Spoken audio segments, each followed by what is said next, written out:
मैं हूं यास्मीन परवीन और आप देख रहे हैं आपका अपना यूट्यूब चैनल कॉलेज नोट्स।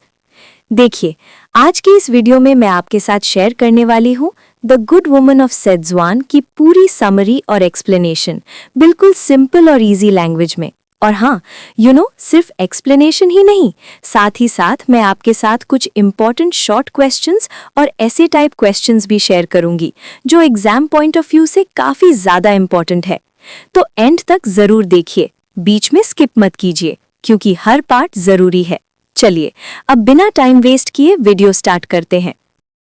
इस प्ले को लिखा था बेर्टोल्ट ब्रेक्ट ने, जो एक जर्मन राइटर है। और ये जो प्ले है वो एक नॉन एरिस्टोटेलियन ड्रामा है जो 1938 से 1941 के बीच में लिखा गया था और इसको परफॉर्म करवाया गया था 1943 में। गाइस, तो ज़्यादा टाइम वेस्ट ना करते हुए चलते हैं हमारी स्टोरी की तरफ। अगर आप इस प्ले को पढ़ेंगे तो ये बहुत बड़ा है, इसके अंदर बहुत सारे प्रोलॉग्स हैं, बहुत सारे सीन हैं, एपिलॉग हैं। तो आज की वीडियो में हम प्रोलॉग और सीन 5 तक करेंगे और उसके आगे का सीन्स और एपिलॉग हम नेक्स्ट वीडियो में करेंगे।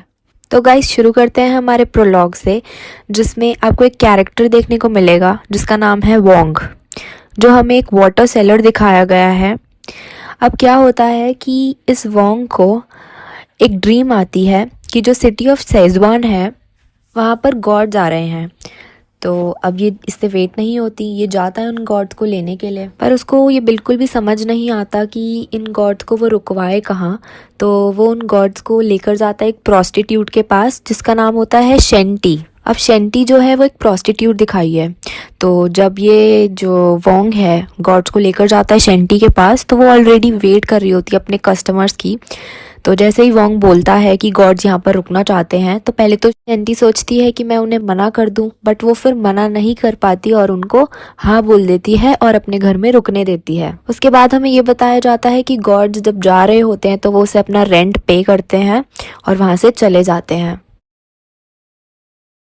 उसके बाद नेक्स्ट सीन में जो वोंग होता है उसको दोबारा से एक ड्रीम आती है और वो गॉड से बात करता है।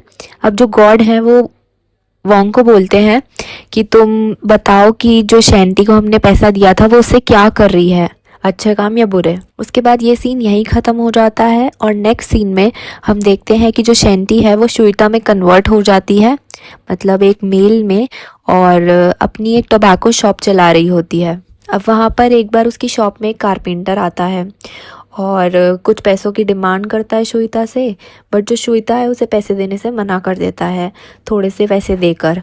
फिर उसके बाद जो कारपेंटर है वो कहता है कि मुझे और पैसे चाहिए। तो श्वेता बोलता है कि तुम एक काम करो, जितनी ये शेल्फ्स हैं इन्हें उतार लो। उसके बाद कारपेंटर, जो एक वाइफ और हस्बैंड होता है, उनके साथ मिलकर वो शेल्फ रिमूव करता है। बट फिर उसे पता चलता है कि ये शेल्फ तो वेस्ट है उसके लिए, क्योंकि ये कस्टमाइजेबल है। और फिर चुपचाप वहाँ से कारपेंटर चला जाता है। उसके बाद इतने में ही एक पुलिसमैन आता है और वहाँ पर एक बॉय खड़ा होता है। तो वो देखता है कि उसके पास बहुत सारा ऐसा सामान है जो उसने चोरी करके इधर उधर से अपनी शर्ट में रखा हुआ है। तो इसी चक्कर में वो उस बॉय को और उसकी जो मदर होती है और उसके जो फादर होते हैं उन तीनों को वहाँ से ले जाता है। उसके बाद पुलिसमैन वहाँ पर वापस आता है, श्वेता की शॉप देखता है और फिर श्वेता अपनी जो पर्सनल बातें होती है वो उसे बताने लग जाता है। फिर उसके बाद जो पुलिसमैन है वो उसे एडवाइस करता है कि वो शेंटी के लिए एक अच्छा हस्बैंड ढूंढे और उसे बोलता है कि वो उसके लिए एक ऐड लिख कर देगा। तो वो अपना पेन पेपर निकालता है, एक ऐड बनाता है उसके लिए, और यहीं पे हमारा ये सीन ख़त्म हो जाता है। फिर शुरू होता है सीन जिसमें जो शेंटी है वो यांग सुन से मिलती है, जो सुसाइड कमिट करने वाला होता है। अब वहाँ पर क्या होता है कि बहुत ज़्यादा बैड वेदर हो जाता है, बारिश हो जाती है एक्चुअली, तो वो सुसाइड कमिट नहीं कर पाता। उसके बाद जो शेंटी होती है और यांग सुन होते हैं, ये दोनों एक ट्री के नीचे बैठते हैं और इनका इंटीमेट सीन होता है। उसके बाद दोनों अपनी पर्सनल लाइफ को डिस्कस करते हैं एक दूसरे के साथ, जिसमें जो यांग है वो बताता है कि वो एक पायलट बनना चाहता है, बट एक्चुअली वो है, बट वहाँ पर जो गवर्नमेंट है उनके पास इतनी पोजीशंस नहीं है, इस वजह से वो बन नहीं पा रहा। फिर जो शेंटी है वो बताती है उसको कि उसकी खुद की एक टोबैको की शॉप है। इतने में ही क्या होता है, इन दोनों की बातें चल ही रही होती हैं और वहाँ पर वोंग आ जाता है।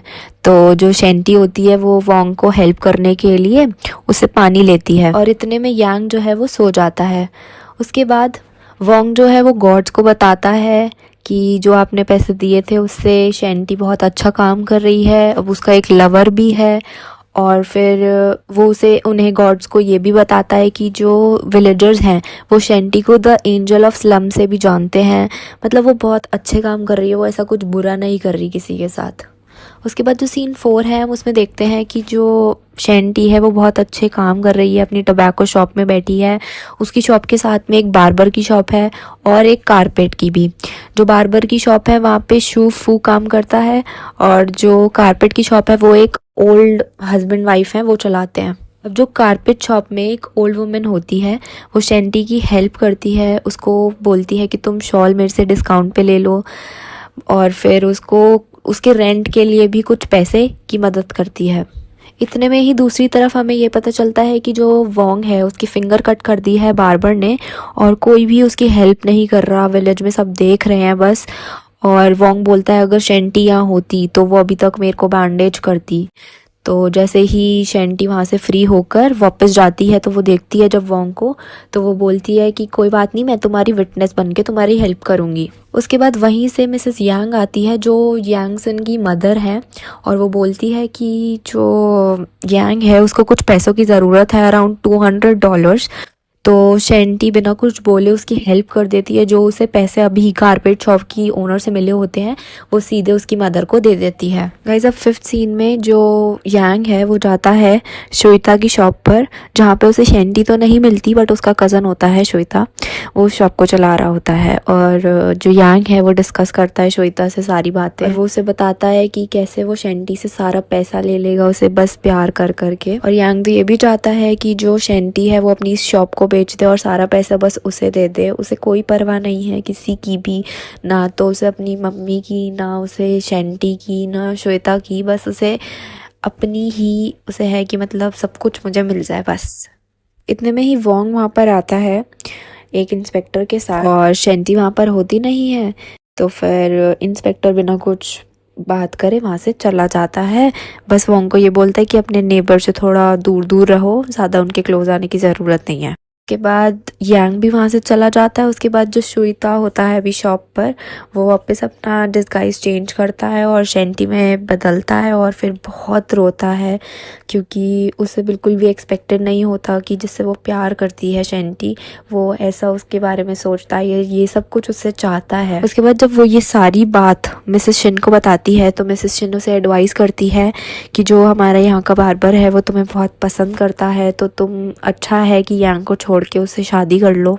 फिर जो बार्बर है वो भी हमें दिखाया है कि बहुत ज़्यादा पसंद करता है शेंटी को और उसे ऐसा कोई नीड्स नहीं है उससे, बस वो चाहता है कि वो उसके साथ रहे और उससे शादी कर ले। इतने में श्वेता वहाँ पर खड़ा ही होता है बार्बर के साथ और यांग जो है वो पीछे से आता है और बोलता है कि मुझे तो शेंटी से बात करनी है। और फिर श्वेता शेंटी में चेंज होकर आता है और उनकी लड़ाई रोकता है जो बार्बर और यांग की हो गई होती है।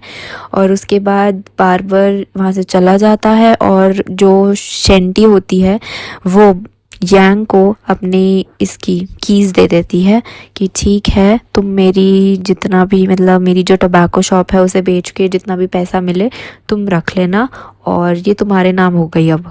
उसके बाद हमें ये बताया जाता है कि जो शेंटी है उसकी यांग के साथ शादी होने वाली है, पर उससे पहले एक सीन होता है कि जो ओल्ड वुमेन है वो शेंटी के पास आती है और उसे डिमांड करती है कि जो उन्होंने उसको $200 दिए थे वो उन्हें वापस चाहिए क्योंकि जो ओल्ड वुमेन है उनका हस्बैंड बीमार हो गया है। और उसके बाद हमें पता चलता है कि यांग ने भी शेंटी से झूठ बोला कि जो पैसा उसको फ्लाइंग के लिए चाहिए था या अपने पायलट बनने के लिए चाहिए था वो उसने वहाँ ना यूज़ करके एक सीमेंट फैक्ट्री में काम कर रहा है।